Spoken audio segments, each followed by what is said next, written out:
So the question I get often is, well, where should I take the money from? What's the best plan in terms of these three different buckets I have? Should I take the money from my taxable, my tax deferred, or my tax-free accounts? And in what order should I do that?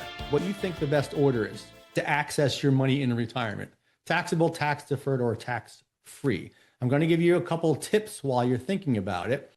Tip number one, balance withdrawals to avoid moving into higher tax brackets. You never want to move yourself intentionally into higher tax brackets. And if you can avoid large lump sum distributions when possible, that will certainly help avoid moving into higher tax brackets. So what's the right order? What's the best order, generally speaking, for taking tax efficient withdrawals? Well, the general strategy is to withdraw from taxable accounts first, then tax deferred accounts, then finally tax-free accounts.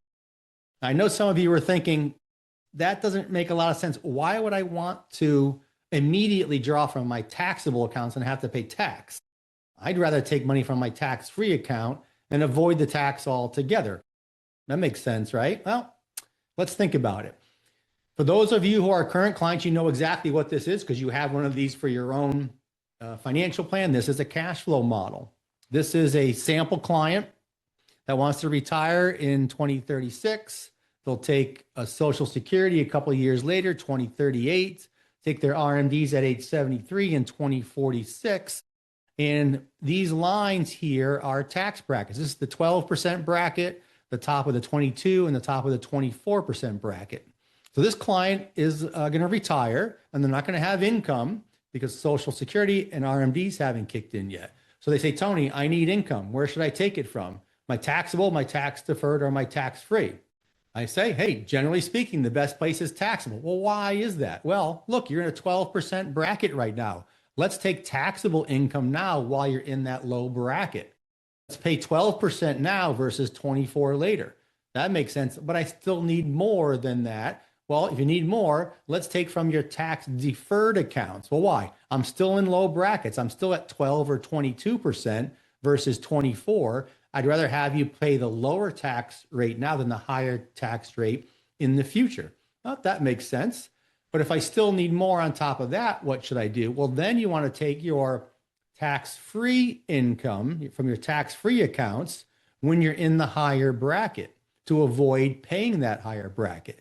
So taxable, tax deferred, and then tax-free is the optimal way, generally speaking, to access your accounts. Now, your cash flow situation might not look like this at all. Again, you're unique, your situation is unique, and your order may change a little bit based on your cash flow model. But I would have a cash flow model like this to look at to make sure you're making the right decisions. This cash flow model is one I build for all my clients, and I see a couple of things here immediately that just scream out and hit me right in the face.